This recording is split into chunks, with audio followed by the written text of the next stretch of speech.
Aujourd'hui, retour sur les succès de Derrider et Prates le week-end dernier, mais aussi toutes les actualités majeures du jour. Nous sommes le mardi 12 novembre 2024, c'est le moment MMA, soyez tous les bienvenus. Man, how the hell you doing? I've been just fine living life with the noose and in my mind, all I hear is music. Watching your mouth move, damn you look stupid. I feel like everyone's a stranger. Small talk with your narcissist. Après avoir réussi ses débuts ce week-end à l'UFC en battant Gerald Meerschaert, Rainer Derrider a déclaré être heureux d'avoir rencontré de l'adversité dans la cage, ce qui lui prouve qu'il y a encore des choses sur lesquelles travailler, notamment son grand endpoint qu'il voudrait être un peu plus efficace. Il a aussi dit avoir été troublé par le game plan de son adversaire, qui est beaucoup resté dans une courte distance afin d'échanger en anglaise.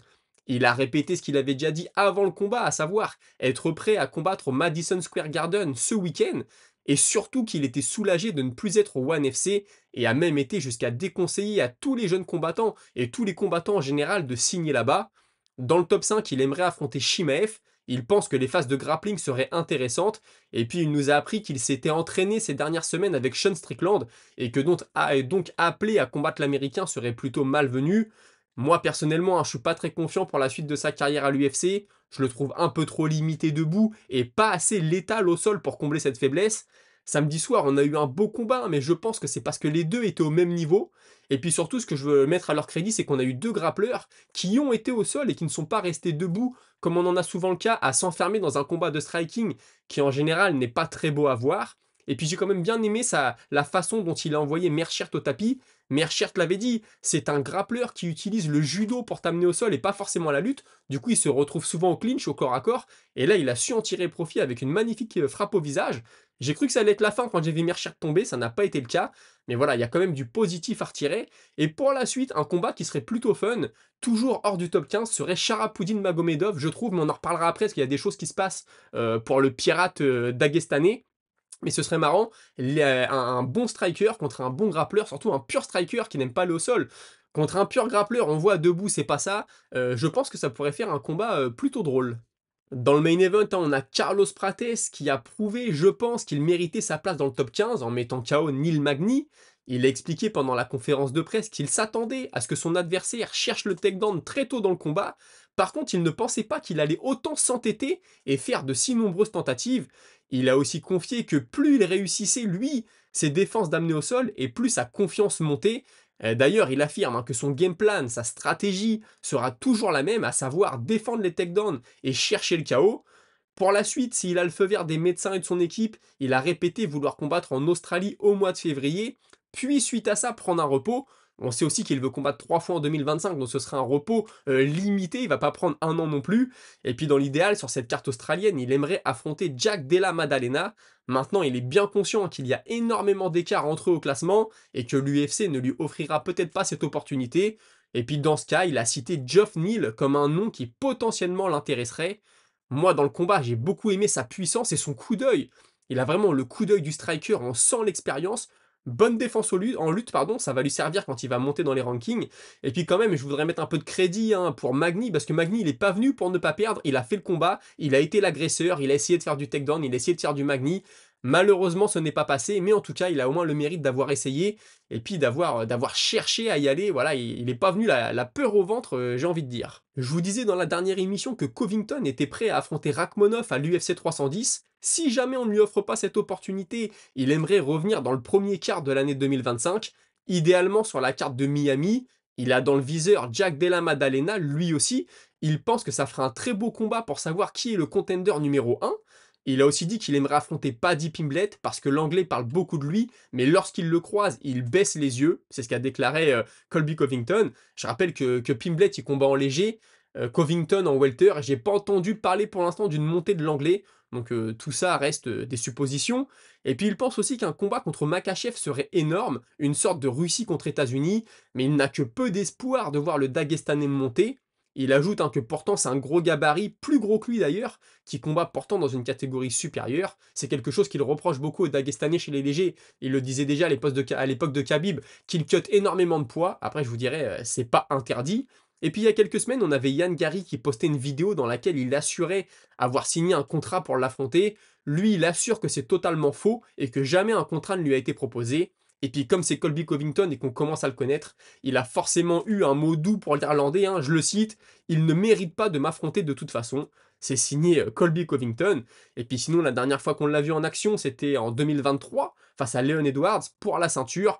Et si on ne l'a pas revu depuis, c'est en partie parce qu'il était très investi dans la campagne électorale de Trump. Il y a aussi eu sa blessure au pied, bien sûr, à soigner. Et puis il conclut en disant que le troisième combat face à Ousmane doit avoir lieu, qu'il s'est fait voler la dernière fois, et assure que Dustin Poirier refuse de l'affronter.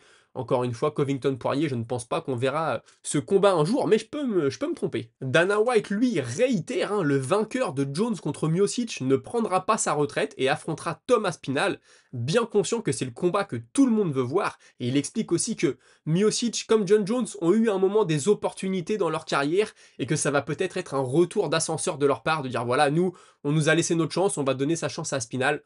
J'ai un peu de mal à y croire, hein, très sincèrement, mais en tout cas c'est la version de Dana White. Il dit aussi beaucoup aimer Paddy Pimblett et ne dirait pas non à une opposition face à Moïcano. Pourquoi pas? Et puis comme on en a déjà parlé, hein, il s'est lancé dans la promotion de boxe anglaise et laisse entendre qu'il aimerait amener le modèle UFC dans le noble art. Pourquoi pas? Et puis par contre, hein, il a été assez mesuré à l'encontre de Leon Edwards. Il a seulement déclaré qu'il était important pour le marché du Royaume-Uni. Je pense qu'il ne le porte pas forcément dans son cœur, c'est quelqu'un qui est dur à marketer, Leon Edwards. Et vous me direz, Bilal Mohamed l'est peut-être encore plus, mais en tout cas, quand on voit ce qu'il a dit de Pimblett, et on a senti que le ton était tout de suite baissé quand il a fallu parler de Leon Edwards. On a aussi Alexandre Pantoja, hein, qui s'apprête à accueillir le nouveau venu, Kai Asakura, champion bantamweight du Rising. Il s'attend forcément à avoir un adversaire massif, hein, face à lui dans la cage. Il est aussi très heureux d'être opposé à un combattant qu'il n'a jamais affronté. C'est vrai que dans le top de la catégorie, actuellement, il a combattu quasiment tout le monde. On lui a aussi demandé si le fait qu'un nouveau venu ait tout de suite sa chance à la ceinture n'allait pas faire des jaloux, entre guillemets. Lui, il estime que non, hein, parce que tout le monde a des très beaux combats de bouquets dans la catégorie, et d'ailleurs, d'après lui, la catégorie flyweight se porte très bien. Il n'y a qu'à voir le nombre de main events dans lesquels ils sont impliqués. J'y avais jamais pensé, mais c'est pas faux, hein. Et puis sinon, concernant sa carrière, il avoue qu'il doit faire un effort pour mieux se vendre. Il est bien conscient que les gens aiment les dramas, hein, comme il dit. Et puis je vous disais dans la dernière émission qu'il aimerait monter chez les coqs pour affronter Figueiredo, si ce dernier s'emparait de la ceinture. En réalité, hein, ce n'est pas tant le fait de monter qui le motive, mais surtout les noms auxquels il pourrait se frotter dans cette catégorie. Et puis d'ailleurs, il est un peu déçu que O'Malley ait perdu le titre, parce qu'il y avait eu un début d'histoire entre les deux, l'un et l'autre affirmant avoir eu le dessus lors d'une session d'entraînement. Normalement, ce qui se passe en sparring reste en sparring, parfois ça fuite. Et puis il y en a un d'entre vous, j'ai pas retenu le nom, hein, qui me disait que s'il affrontait Figueiredo, ce serait une revanche, parce que les deux se sont déjà affrontés par le passé.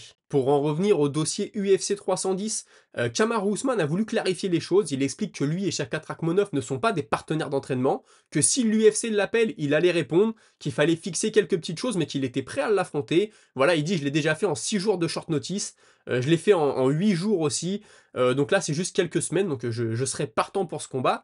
Il a aussi déclaré quelque chose qui me fait un peu peur, c'est-à-dire qu'aujourd'hui il veut combattre dans les deux catégories, poids moyen et poids welter, et il dit je suis un money weight fighter, donc c'est-à-dire voilà, un mec qui cherche les combats avec de l'argent. On verra ce qui va se passer en décembre. Quand un combattant comme Ousmane, qui a régné sur sa catégorie, qui est un peu sur la phase descendante, te dit maintenant je suis un money fighter, j'ai un peu peur de sa motivation, j'ai vraiment peur que là les choses tournent mal. Après, s'il gagne beaucoup d'argent, je suis content pour lui, mais quand tu commences à dire ouais je sais pas ce que je vais faire, je vais aller chercher l'argent, ça c'est souvent le signe d'une fin de carrière. Vous me direz ce que vous en pensez. Et puis Shavkat Rakhmonov, hein, il est appelé par Covington, il est appelé par Ousmane, deux gros noms de la catégorie. En gros, il dit je pense que ce sont des appels qui sont vides. Il n'y a pas vraiment d'intention de m'affronter, c'est juste une posture vis-à-vis des médias. Tout de suite, Covington lui a répondu écoute Junior. Junior, il aime bien Covington utiliser ce terme-là. Ce n'est pas une posture et je suis pas en train de bluffer. J'appelle Hunter et Dana, donc c'est eux qui vont décider des match-ups. Et on verra qui est-ce qui a une posture pour les clics. Et il l'appelle Bozo, donc on peut comprendre Bozo le clown. Et Shavkat lui répond vas-y, c'est parti, je suis prêt. Tes paroles ne vont pas te sauver, ne vont pas t'aider dans l'octogone. Est-ce que c'est le début de quelque chose? Je ne sais pas, mais Covington contre Rakhmonov, si Covington passe, attention, ça peut être très bon pour la suite. Maintenant, Covington, j'ai peur, hein, que son inactivité, comme je l'ai déjà dit, ne joue pas en sa faveur. Retour sur Sharafutdin Magomedov. MVP Michael Venom Page disait la semaine dernière qu'il aimerait monter et l'affronter. Il a répondu qu'il était prêt. J'aime y aller dur, os contre os. C'est vrai que ce serait un beau combat de striking. Il a aussi dit qu'il ne voulait pas affronter Paulo Costa parce que c'est le genre de gars qui pull out, qui annule les combats en réalité. Donc moi aussi je préfère voir MVP que Paulo Costa pour être honnête. Après dans la catégorie il y a peut-être plus de logique pour lui à prendre Costa. Mais pour le spectacle je préfère le voir contre MVP. Et Bonica a dit qu'il aimerait, qu'il combattrait Sharam Magomedov, mais que ce n'est pas un combat qui serait dur. Il pense qu'il pourrait le boucler en 90 secondes. Le style lutteur contre striker, c'est vrai qu'en général, ça profite toujours aux lutteurs. Attention peut-être à un excès de confiance de Bonical, peut-être qu'il veut un peu faire parler de lui aussi. Et puis il a parlé Bonical de la suite de sa carrière. Il pense que encore une ou deux victoires, et puis il pourra affronter un adversaire classé. Et puis ensuite, après ça, une fois qu'il rentrera dans les classements, une ou deux victoires, et puis il sera prêt pour la ceinture. C'est vrai que ça peut aller très vite pour lui si l'UFC pousse derrière. Attention quand même à l'excès de confiance, et en parlant d'excès de confiance, on a Manon Fiorot qui tente un call un peu maladroit sur la championne Valentina Shevchenko. Elle fait un tweet où elle dit « Arrête de faire attendre les gens, faisons ça rapidement que je t'envoie à la retraite ». Bon voilà, pourquoi clasher Valentina Shevchenko, je sais pas, pourquoi aller la chercher comme ça. Et l'autre lui a répondu tu perds, tu te retires, est-ce qu'on a un deal? Bon, puis après ça, elle a fait une vidéo, Manon Fiorot, où elle dit en gros à Shevchenko arrête de m'affronter sur la PlayStation, viens m'affronter en vrai. Je ne suis pas forcément très fan, en plus on voit que ça sonne faux, moi je la supporte, hein, c'est une française, si elle peut gagner tant mieux, mais là, c'est un peu le trash talk qui sonne très faux, c'est pas sa personnalité, on le voit. Espérons pour elle que les choses rentrent dans l'ordre. On a un petit épisode Henry Cerudo contre Mario Bautista. On sait que Bautista aimerait affronter Cerudo. Ce Cerudo lui dit qu'il est en gros très chiant à regarder combattre et que personne ne voudrait l'affronter. Bautista lui répond je ne serai pas chiant à regarder contre toi, et l'autre lui répond moi je suis un champion olympique, champion des flyweight, champion des poids Batam, et toi qu'est-ce que t'as fait? En effet je ne vois pas vraiment Cerudo affronter Bautista, je pense que lui il va revenir que pour un gros nom, et Bautista d'après moi n'est pas encore assez gros actuellement. Après pour Bautista par contre ce serait un joli combat. John Jones qui n'arrête pas de se faire taquiner sur les réseaux, pourquoi t'affrontes pas Aspinal, etc. Je pense qu'il commence à en avoir marre, et il répond que Aspinal est devenu champion en battant Pavlovich, mais que Pavlovich ensuite a encore perdu, donc il avait perdu contre Volkov, et il dit moi je me souviens à l'époque quand on disait que j'allais perdre contre Johnny Walker. Je ne prends pas des random fights, c'est-à-dire des combats au hasard. Mais en gros ce qu'il dit c'est que Aspinal quand il a battu Pavlovich on s'est dit ouah truc de dingue, et puis que finalement voilà, ensuite Pavlovich a perdu contre Volkov, qui est un combattant un peu un cran en dessous, que Aspinal a déjà battu, donc je pense que c'est ce qu'il veut dire. C'est vrai qu'à l'époque, on disait que Johnny Walker pouvait affronter John Jones et peut-être le battre quand on voit la carrière de Walker aujourd'hui. On n'y croit plus du tout. Et puis on a Magomed Ankalaev qui tweet on dirait que quelqu'un a peur de Big Tom, donc de Tom Aspinal. Lui, il est dans le clash aussi, hein. Il veut son title shot, il veut faire parler de lui sur les réseaux, il est dans le trash talk, hein, plutôt, c'est plus correct peut-être. John Jones lui répond Magomed, la jalousie ne te fera jamais acquérir le statut de champion, mon ami. Entraîne-toi plus dur et un petit peu moins de haine. Tu veux vraiment m'insulter? Et bah, bats certains de mes records, et puis après, on pourra commencer à parler. Bien dit John Jones, hein, j'ai envie de dire. Et puis un petit peu de chiffres maintenant, quand il va monter dans l'octogone ce week-end, Stipe Miocic aura été hors de la cage pendant 1330 jours, énorme. Michael Chandler 731, franchement Stipe ça fait un moment qu'on l'a vu. De toute façon cette semaine on va se plonger dans l'UFC New York, hein, un peu plus forcément, il y a des interviews, il y a des conférences, donc on va rentrer dedans petit à petit. Et puis on a Dricus du Plessis qui pense que Adesanya a besoin de 2 ou 3 grosses victoires pour revenir dans la discussion pour la ceinture bien sûr, et dit je le respecte beaucoup, mais je pense qu'il n'a plus aussi faim qu'avant pour refaire sa route jusqu'au titre, et là je pense qu'il a raison, je ne vois pas Adesanya refaire sa route jusqu'au titre, je peux me tromper, mais je pense que voilà, il voulait être le meilleur, il l'a été, il a régné, là c'est le déclin, peut-être qu'il n'a plus cette force en lui, peut-être que les blessures aussi sont là, peut-être que l'usure du combat, du pied-point, un petit peu d'anglaise, du MMA a fait son travail, et c'est bien sûr beaucoup plus dur maintenant, je pense, pour revenir. Et puis on conclut avec, vous savez, Robelis Depeng qui a été remercié par l'UFC, il signe au karaté combat, un style qui lui correspondra peut-être plus, je rappelle que c'est un médaillé olympique en taekwondo, à l'UFC il a fait 3 combats, une victoire, 2 défaites, si je ne dis pas de bêtises. On a fait le tour de l'actu pour aujourd'hui, on va passer à la minute auditeur, mais pensez si vous voulez me soutenir à liker, vous abonner, et c'est maintenant votre moment.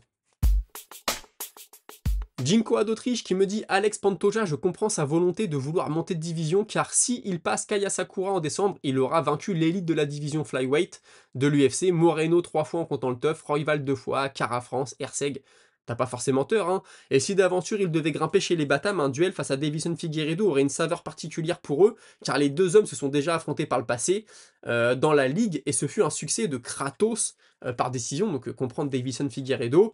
Enfin pour le reste, pour rester en moins de 57 pardon, un Moreno Capé, ça serait le feu comme combat. Certes, le Mexicain est largement mieux classé que son opposant portugais, mais à l'image de Robert Whittaker chez les middle, j'aime bien voir une tête de série affronter tous les tops de sa division afin de consolider son statut.